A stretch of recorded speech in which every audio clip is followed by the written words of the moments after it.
Oi, pessoal.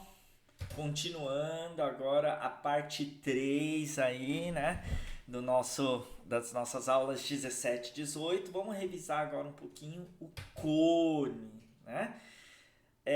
Se lembra que eu falei que o cilindro, que a gente já viu na parte um é como se fosse o prisma, só que de base circular, né? A gente pegou o círculo e pá, esticou, né? E, enfim, obtivemos o cilindro, que é a mesma ideia do prisma, né? Esticado ali. Só que no prisma, o prisma é um tipo de poliedro, ou seja, tem todas as superfícies planas, ou seja, obedece à relação de Euler, né? Enquanto que o cilindro não, né? Então tem essa diferença. E no caso do cone, o cone, fazendo uma analogia aí, né, pegando a mesma ideia, é como se fosse a pirâmide de base circular. Você lembra que a gente viu a pirâmide, pega um polígono e liga com o vértice, né? Agora a gente vai pegar um círculo e ligar com o vértice aí, né? Então olha só. Primeiro, conceituando aqui então, né? Opa, deixa eu colocar aqui o cursor. Aê, né? Bom, tá aí. Cone é um sólido geométrico que apresenta uma superfície plana circular, denominada base, né? Que nem na pirâmide, que tinha base, só que era um polígono, aqui é um círculo, e um ponto não situado no plano da base, denominado vértice do cone.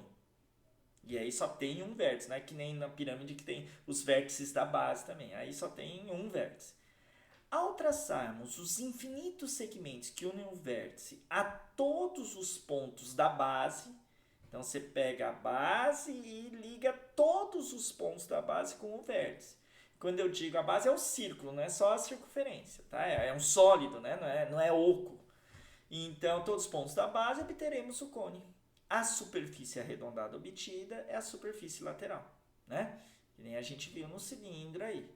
Então, olha só, fazendo a figura, tá aqui ó, um plano, tá aqui a circunferência da base. Tá aqui o vértice, se a gente liga o vértice com todos os pontos da base, a gente obtém aí, portanto, um cone. E nesse caso aí, o cone propositalmente eu fiz ele, digamos assim, tortinho, né? Ou seja, a projeção ortogonal do vértice no plano da base, ó, é um ponto, sei lá, aqui assim, ó, não coincide com o centro. Então esse é um cone torto oblíquo, né?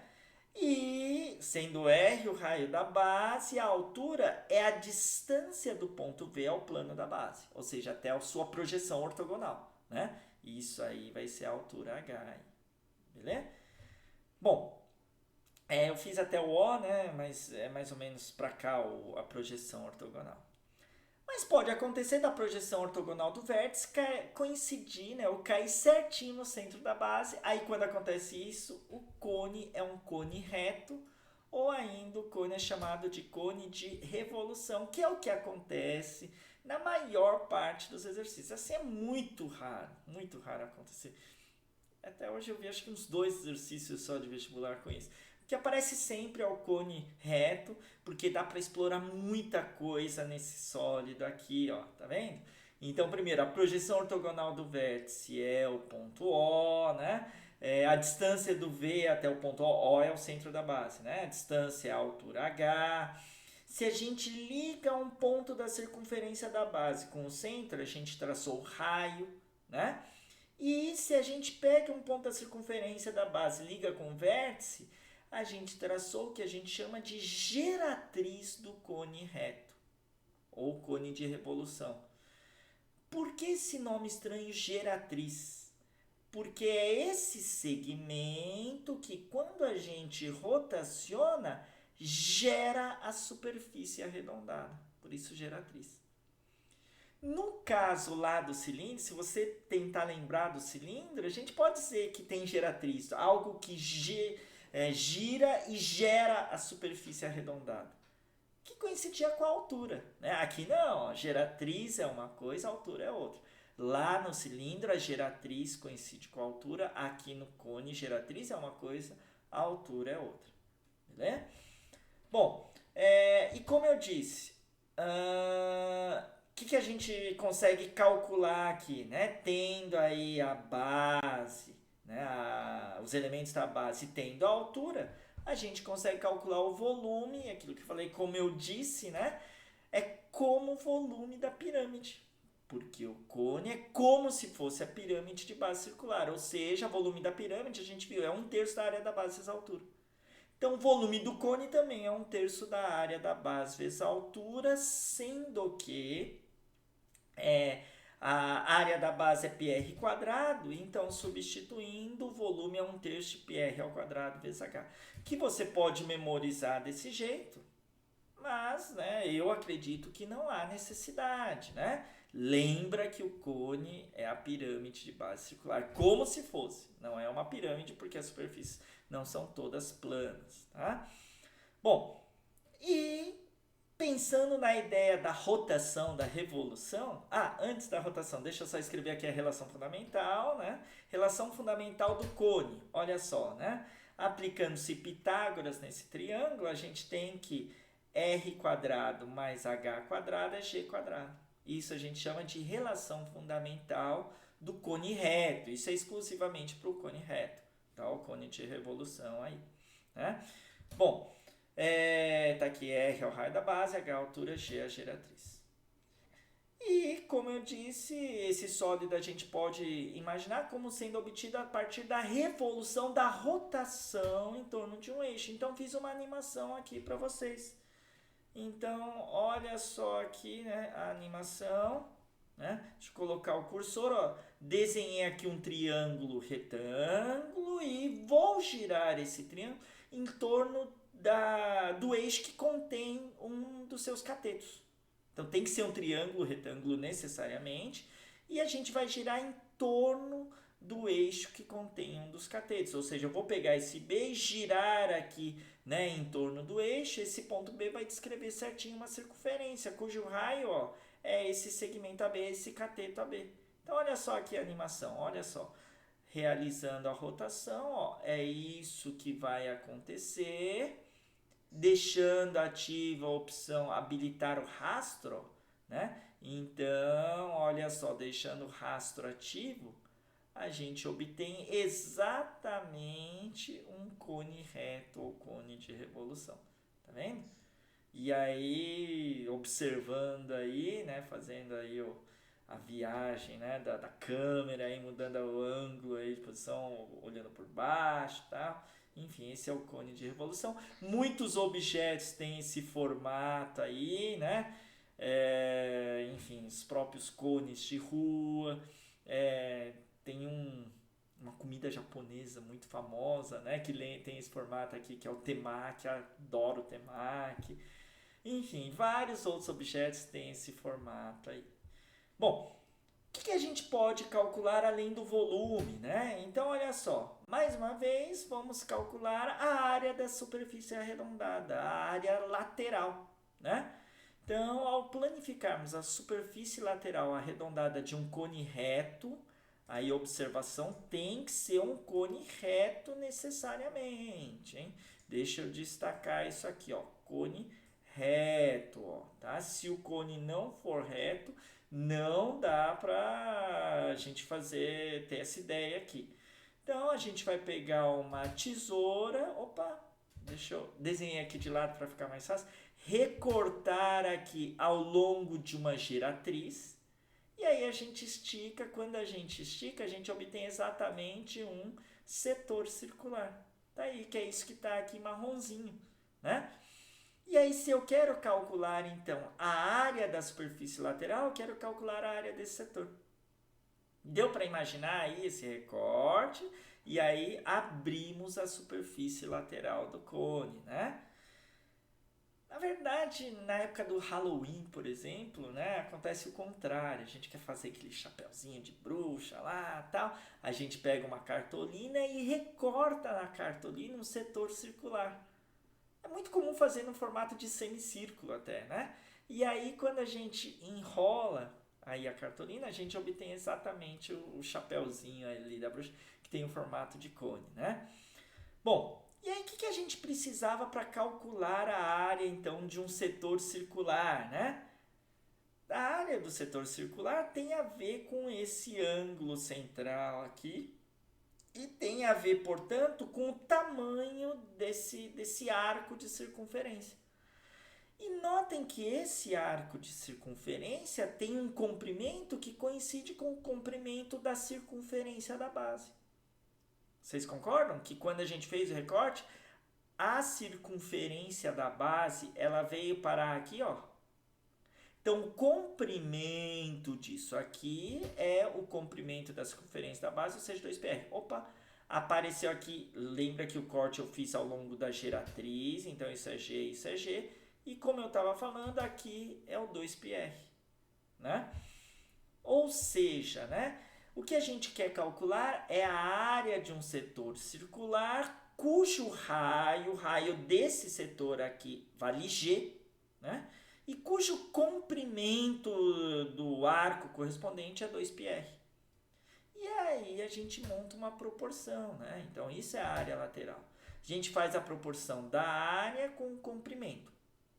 E aí, olha só, primeiro, numa proporção, numa regrinha de 3, a gente marca o que a gente já sabe. E o que a gente já sabe? Se a gente pegasse a área dessa volta toda aqui, ó, dá para imaginar isso? Essa volta toda aqui, ó, né? Então, seria a área de um círculo todo cujo raio vale G, ou seja, a área do círculo é π vezes o raio quadrado, portanto, πg quadrado. E o comprimento dessa volta toda aqui é 2π vezes o raio dela, ou seja, 2π vezes G. E para esse setor aqui, a área correspondente é a área lateral e o comprimento correspondente ao comprimento 2πr. Tá aí, ó. Montamos a regrinha de 3, dá para simplificar o 2π com o 2π ali, né? O G também. Opa! Primeiro multipliquei em cruz aqui, mas enfim, faz as simplificações, o 2π com 2π, esse G com esse quadrado aqui, ó, sobra que a área lateral, portanto, é π vezes R vezes G. Não é uma expressão fácil de se chegar. A conclusão, né, para a gente chegar a essa expressão, enfim, né, quer dizer, o caminho não é um caminho simples. Portanto, nesse caso aqui sim eu recomendo a memorização. Memorizar aí a fórmula, porque se você não memorizar aqui essa fórmula, ficar pensando nisso, nessa proporção, que elementos usar na proporção, tá? Parece fácil porque eu fiz aí com vocês, mas na hora da prova que você não tem isso, você sabe tanta coisa, né? Fala, puxa vida, como é que eu calculo a área do setor? Será que eu uso o ângulo central? Será que eu uso isso, aquilo e tal? Vai ficar bem mais complicado. É importante você conhecer essa estratégia. A gente vai até resolver um dos exercícios aí na sequência que envolve essa estratégia. No entanto, se você souber de cor, vai bem mais rápido. Beleza? Então, nesse caso aqui, né, vale a pena memorizar. E para finalizar, né, esse resumo teórico, faltou a gente seccionar aí o cone, né? Então, vamos fazer as secções aí. Primeiro tipo de secção é a secção meridiana ou meridional, que olha só, é a intersecção de um cone reto com um plano que contém a sua altura. É um triângulo isósceles, então olha só, é esse triângulo destacado em laranja, né? A gente fez o corte, ó, pá, né? Passando certinho pelo centro da base e pelo vértice, ou seja, tem essa altura aqui. Esse corte aí é um triângulo isósceles, né? Porque esse lado aqui é a geratriz, esse outro lado é a geratriz. E a base desse triângulo isósceles é o diâmetro dessa circunferência aqui, né? Então, olha só, estão aí os elementos, a altura e aquela mesma orientação que eu já falei no cilindro. Se a secção meridiana for equilátera, ou seja, esse triângulo for um triângulo equilátero, o sólido é dito equilátero. E, portanto, G igual a 2R, né? Então, o cone vai ser equilátero se G for igual a 2R, porque aí o triângulo vai ser equilátero. Então, lembra que lá no cilindro equilátero, o H é igual a 2R. Isso não é verdade aqui. Por isso que é melhor você saber que um sólido é dito equilátero quando sua secção meridiana for equilátera. Beleza? Bom, e a secção, outro tipo de secção que a gente pode fazer, que lá no cilindro eu só mencionei, aqui eu vou destacar porque a gente tem coisas importantes, é a secção transversal, olha só. É a intersecção de um cone reto com um plano paralelo à base. Toda secção transversal é sempre um círculo, olha só, né? Fiz o corte ali, ó, pá, né? Obtive esse círculo aqui. Quando a gente faz um corte desse jeito, a gente divide o cone em dois sólidos. Esse de cima aqui, ó, que ficou transparente, né? Um outro cone, semelhante ao cone grandão. E a parte de baixo, que lembra, não sei se vocês concordam comigo, uma empadinha de ponta cabeça, né? Ou um pudim assim, sem aquele furinho do meio, né? Isso aí a gente chama de tronco de cone. Beleza? Então, quando a gente faz uma secção transversal, a gente divide o cone em um cone semelhante menor e um tronco de cone. E aí, como é que a gente faz para calcular os elementos? Olha só, se eu chamo o raio da base do cone original de Rzinho, o raio da base aqui desse cone de cima, né, Rzinho linha, ou a base maior do tronco de cone tem raio Rzinho e a base menor tem raio Rzinho linha. Então, os triângulos VPO e VO'P', ó, são semelhantes, né? Por causa do paralelismo aqui, ó, por causa dos ângulos retos. Então, a gente tem sendo eles semelhantes, esses dois valores são proporcionais. Opa, deixa eu voltar. Então, esses dois valores são proporcionais e aí, fazendo semelhança, a gente consegue obter os outros elementos. Basicamente é isso. Beleza? Como última observação, né? Se esse cone menorzinho é semelhante ao cone grande, então a razão entre seus volumes é a razão de semelhança elevada ao cubo. Tá? E isso ajuda muito nesse sólido aí, para a gente calcular o volume depois do tronco de cone. Beleza? Então é isso, né? O cone já é bem mais sofisticado que o cilindro, exige muito mais, exige visão espacial, os conceitos, tem geratriz, tem altura, tem que treinar bastante, beleza? Então tenta aí fazer agora os exercícios 3 e 4, lembrando que os 5 e os 6 dessas aulas são de esfera, que a gente vai ver na próxima semana, beleza? Então, enfim, tenta aí fazer esses dois exercícios e na sequência assista aqui ao vídeo da resolução. Beleza? Até daqui a pouco então, pessoal.